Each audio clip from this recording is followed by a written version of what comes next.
For more, let's cross to Washington. Ali Vaez is project director for Iran at International Crisis Group. Thank you for speaking with us here on France 24. Good to see you.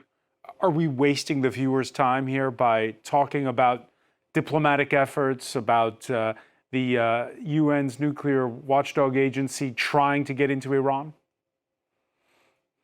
No, look, these are very important questions because at the end of the day, unless there are inspectors who are on the ground and can get access to these sites, everything else is speculation about what the military option has really achieved here. Whether Iran still has a pathway for a dash towards a nuclear weapon with its 400 kilograms of near bomb-grade uranium, and also potentially a stockpile of advanced centrifuges that Iran had produced in the past few years. And whether the program has been set back by a few weeks or a few months or a few years, these are all questions that remain open. And unless they are answered, the current ceasefire is nothing but a pause, and the conflict would resume again soon. And judging by the past, what will the regime's response be?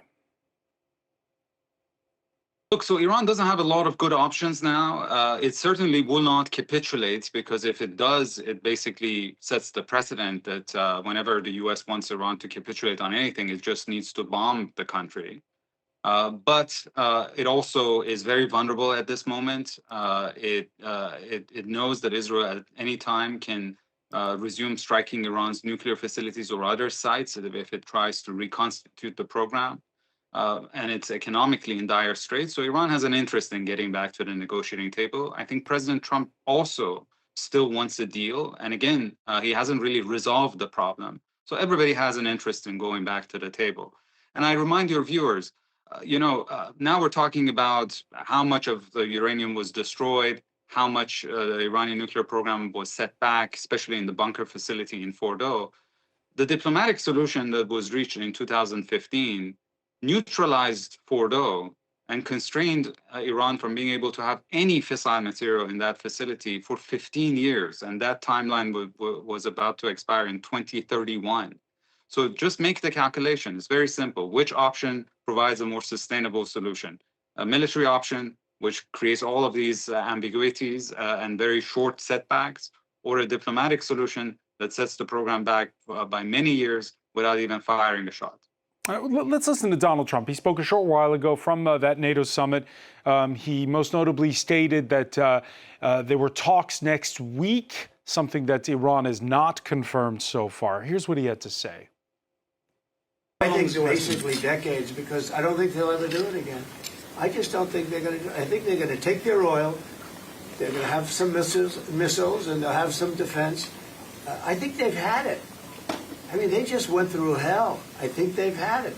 And we're actually getting along with them very well right now. But had we not succeeded with that hit ended the war. That hit ended the war. Again, I ask you about the mindset of the regime. When Donald Trump says, I don't think they'll ever do it again, what would you answer?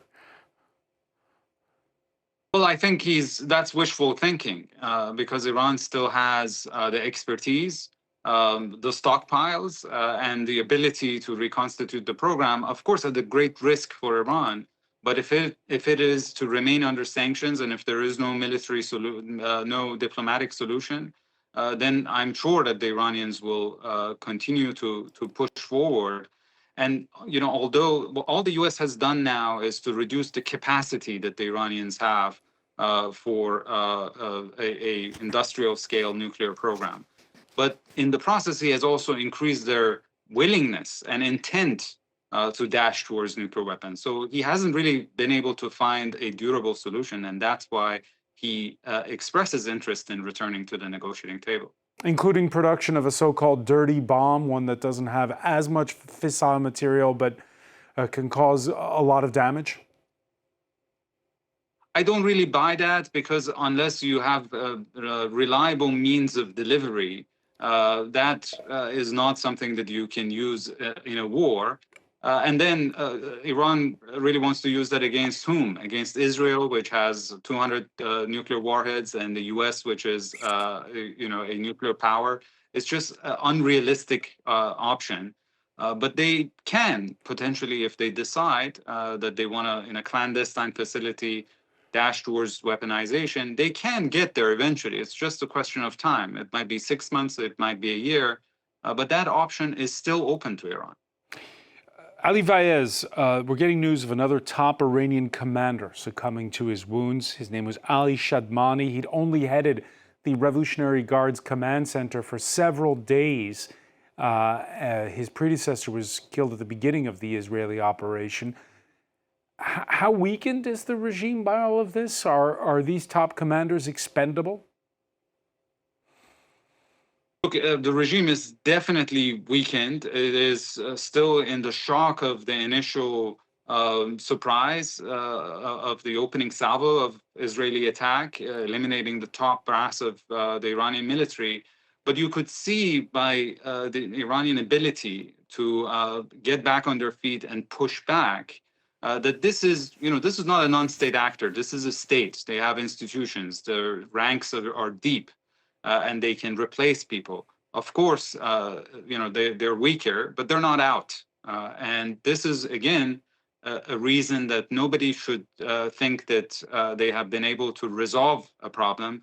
They might have been able to push it back or made it worse in the process unless they find a more sustainable solution, which can only come through diplomacy. People that you're speaking to inside of Iran, what's their mindset? Is it basically just to hunker down at this point? Well, it depends on who you're asking. There is a narrative of victory in Iran that two superpowers, one regional and one global superpower, went after them, deeply penetrated the Iranian system, and yet did not manage to dislodge the Iranian regime, did not manage to completely destroy their nuclear program.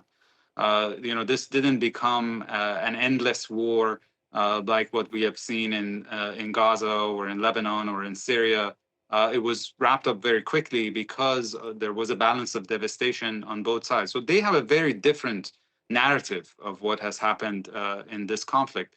But the Iranian people, of course, are now even under more pressure than they were before. They are pressured from above, from their own regime, and also now pressured from the outside by the U.S. and Israel, which had imposed stifling sanctions and now have also killed hundreds of civilians.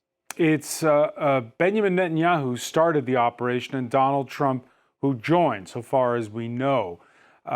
Scholars talk about the Pax Americana, that it's the U.S. that is the guarantor of the global order. In the case of the Middle East right now, is it a Pax Americana or a Pax Hebraica? Is it Israel, the ruler of the Middle East right now? Well, Israel is definitely one step now closer to becoming the region's hegemon. And this concerns countries like Saudi Arabia and Turkey. It's not just an Iran question. But I think that President Trump also demonstrated that although he is willing to cooperate and team up with Prime Minister Netanyahu, but he is also willing to pull the plug on his ability to escalate conflicts in the region when he believes that it is not in line with U.S. national interests. And honestly, since the Reagan administration, there has been no president in the United States who was willing and had the courage to put his foot down when it got to what Israel wanted to achieve in the region. So how does Trump lose interest? Does he lose interest when it comes to what happens next in Iran? Does he lose interest when it comes to Gaza? Well, it is possible that he thinks that at least momentarily he has resolved the issue or he has pushed it back so it doesn't need to be in the front burner. But it will come back up very quickly because, as you may know, the UN Security Council resolution that endorsed the 2015 nuclear deal will expire in a few months in October. And France and UK and Germany would have to decide whether they want to snap back the UN sanctions on Iran or not. Iran has threatened that it would withdraw from the non-proliferation treaty if that happens. And that decision has to be made in the next month or maximum in the next 2 months. And so this issue will come to a head again. And as long as Iran doesn't allow access to the IAEA inspectors, and the Iranian parliament just passed the legislation cutting off cooperation with the IAEA, there will be concerns about potential secret dash towards weaponization. And so as much as the president might wish this to go away, I think it would loom pretty large over his presidency unless and until he can find a deal that is mutually acceptable. And that requires both sides to soften their red lines. Ali Vaez, always a pleasure to get your insights. So many thanks for being with us from Washington. Thank you. Stay with us. There's much more to come. More news, plus the day's business. And in sports, anger at the American owner of Lyon's storied football club. They're threatened with relegation due to financial issues. That's coming up right here on France 24.